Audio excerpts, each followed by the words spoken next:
Let's bring you the story now. A serial criminal who raped 90 women in Ekurhuleni, this in Gauteng province, between 2012 and 2021, claims a voice told him to commit the heinous crimes. Well, this emerged from a report by a clinical psychologist who took the stand in mitigation of sentence at the High Court sitting in Palm Ridge. Well, just last year, Nkosinathi Phakathi pleaded guilty to 146 charges, including rape, compelled rape and kidnapping. But one psychologist says Phakathi needs psychological assistance as he was not aware of his actions. His sentencing continuing at the Palm Ridge Magistrates Court today. In the heart of South Africa's bustling Gauteng province lies Ekurhuleni, a mosaic of townships, factories and dreams. But from 2012 to 2021, a shadow stalked its streets. Nkosinathi Phakathi, a man who blended into the everyday, became one of the nation's most prolific predators. Over nearly a decade, he raped at least 90 women and girls, many as young as 9. He kidnapped, coerced, and terrorized, leaving scars that no sentence can fully heal. This is the story of a monster unmasked, a community's shattered trust, and the unyielding pursuit of justice. Nkosinathi Phakathi was born in 1984 in Davidton, a gritty township in Ekurhuleni, Gauteng. Little is known of his childhood. The public record offers no glimpses of a troubled youth or early warning signs. By his early 30s, he was a father to a daughter, then just a teenager. But beneath the surface of ordinary life, something festered. It began in June 2012. A 12-year-old girl in Benoni, walking to school, was ambushed. Phakathi, then 28, dragged her into the shadows, assaulting her with calculated brutality. 3 months later, near Scody Cemetery in Davidton, another woman fell victim. This was no isolated act. Phakathi struck between 5:30 and 7:30 a.m., the vulnerable hours when schoolgirls and workers commuted alone. Evenings brought more horror as victims returned home. His method was chillingly methodical. Posing as an electrician fixing geysers, a municipal meter reader, a home inspector, or even a food distributor, he gained trust. "I'm here to check the wiring," he'd say, flashing a fake tool or uniform.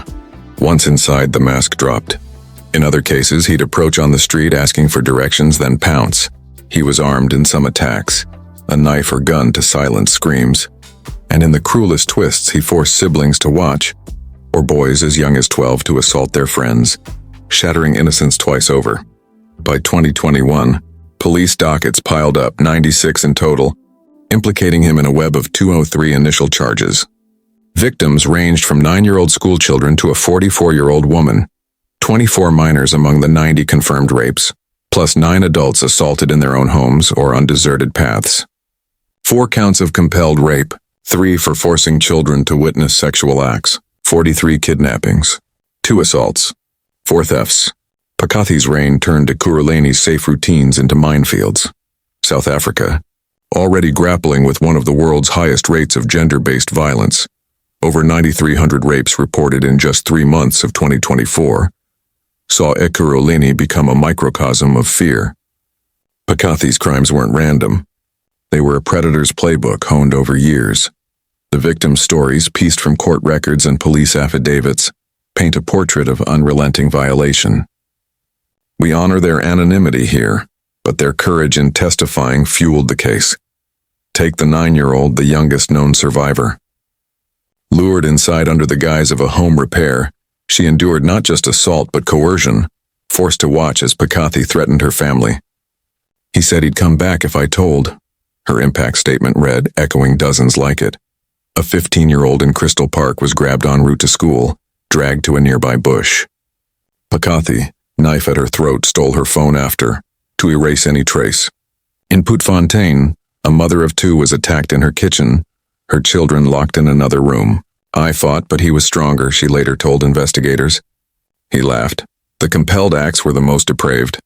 In one Davidton incident, Phakathi forced a brother and sister, both teens, into unthinkable horror. "Watch or I'll kill you both," he reportedly snarled. These weren't crimes of passion. They were premeditated invasions, often leaving victims with lifelong trauma, PTSD, unwanted pregnancies, shattered trust. Communities rallied. Parents escorted children in groups. Schools issued warnings. But Phakathi evaded capture, his face unknown, his alibis airtight. Until one man refused to let the cases go cold. Enter Warrant Officer Tlala John Mokoena, a 43-year-old detective with the South African Police Service's Serious and Emerging Crimes Investigation Unit. In 2020, with 70 dockets gathering dust, no names, no fingerprints, no witnesses, Mokoena took the lead. By arrest, that number swelled to 96. The team profiled the ghost, a local man mid-30s familiar with the area. They canvassed municipal offices. Phakathi's electrician ruse pointed to insider knowledge. They mapped strikes, mornings in Benoni, evenings in Etwatwa. One breakthrough. Victim descriptions matched. A stocky build, polite Zulu-accented speech. Mokoena drove stakeouts in Crystal Park, snapping photos of suspects. DNA from scenes, semen, clothing fibers sat in labs waiting for a match. Modus operandi reports linked patterns. The tool bag, the directional ploy, the post-assault thefts. It was grueling. 61 attacks in homes demanded door-to-door trauma. But Mokoena's team persisted, fueled by a father's resolve. He has 4 children himself. March 2021. A tip. Phakathi, attempting to re-victimize a survivor, was cornered. Police swarmed his hideout. He bolted, gun in hand, but officers fired. Shot in the leg, he collapsed. The limb, irreparably damaged, was amputated weeks later. Crutches became his new shadow. In custody, the phantom materialized. DNA swabs matched 90 scenes. Modus operandi sealed it. Overwhelming evidence, the prosecutors called it. Namhlanje boyo rape abantu. Ubazelaphi labantu abarepayo khona? Uyiplana kanjani yonke lento le? Bonke labantu abangako kanjani so like? Khuluma phuthu sebantwini manje kuphelile ukuba yichaka. Kuphelile ukuvukela wedwa. Khuluma. Ngikubambele nyawo. Ngimnyakazisa. Ngizokuphamba inyawo mina la kututhule khona yazi ngizokufaka umuno so. Bese you will speak. Angikusabi. Wawa rape thina sikubonise thina ukuthi ikuku yini, njandini. Wawu rape abantwana? Nomsamyeke. Yeah? Wawu rape abantwana? Uyanyanyisa wena. Yazi kube I so pray kube bobambe mina. Ngikubonise ukuthi kwenziwani. But you will pay for this. Siyabonga lamaphoyisa akubambile. Bodwa uzophelela lapha. Akunacleva la emhlabeni la. Noma ungabe ucleva uphelela indawo kusala singabantu ngitshela ngathi siphefumula into eyi1. Ngeke uphumele bheka kanjani uwe. Ngikufastele too much wena. Ngikuzilela kuNkulunkulu. Wena. You will pay. Satan. Phakathi, now 37, faced the mirror of his monstrosity. November 2022. Phakathi, legless and unrepentant, pleaded guilty to 148 charges in the South Gauteng High Court. I accept responsibility, his statement read. But remorse? Judge Lesego Makolomakwe saw none. Your plea was born of evidence, not regret, she ruled. Sent for mental observation, he was deemed fit. Psychologists and prison officials concurred. No insanity plea held. Count 120. Kidnapping. Accused sentenced to 5 years imprisonment in terms of Section 2761B of Act 51 of 1977. Count 123. Rape.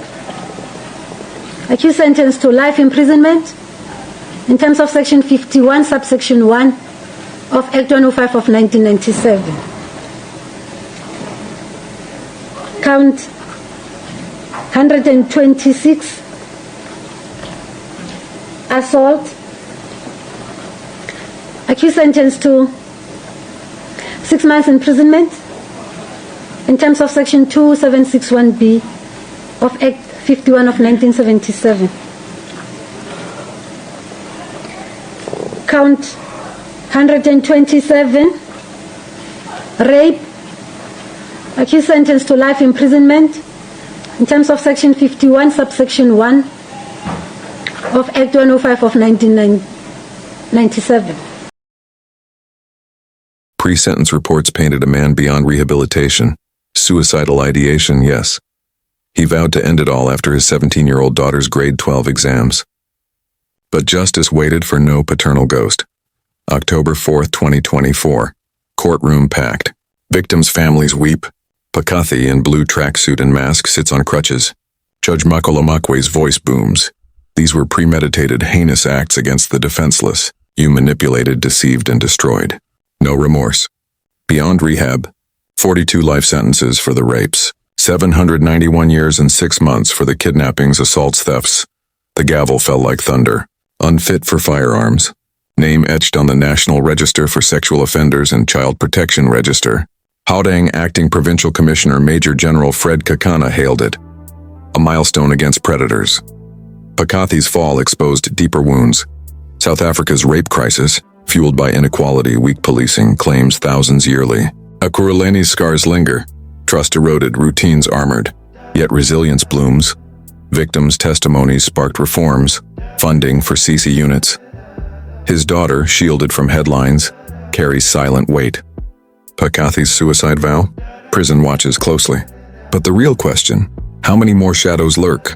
Nkosinathi Phakathi's 42 lives behind bars won't erase the pain, but in their defiance, survivors reclaim the dawn.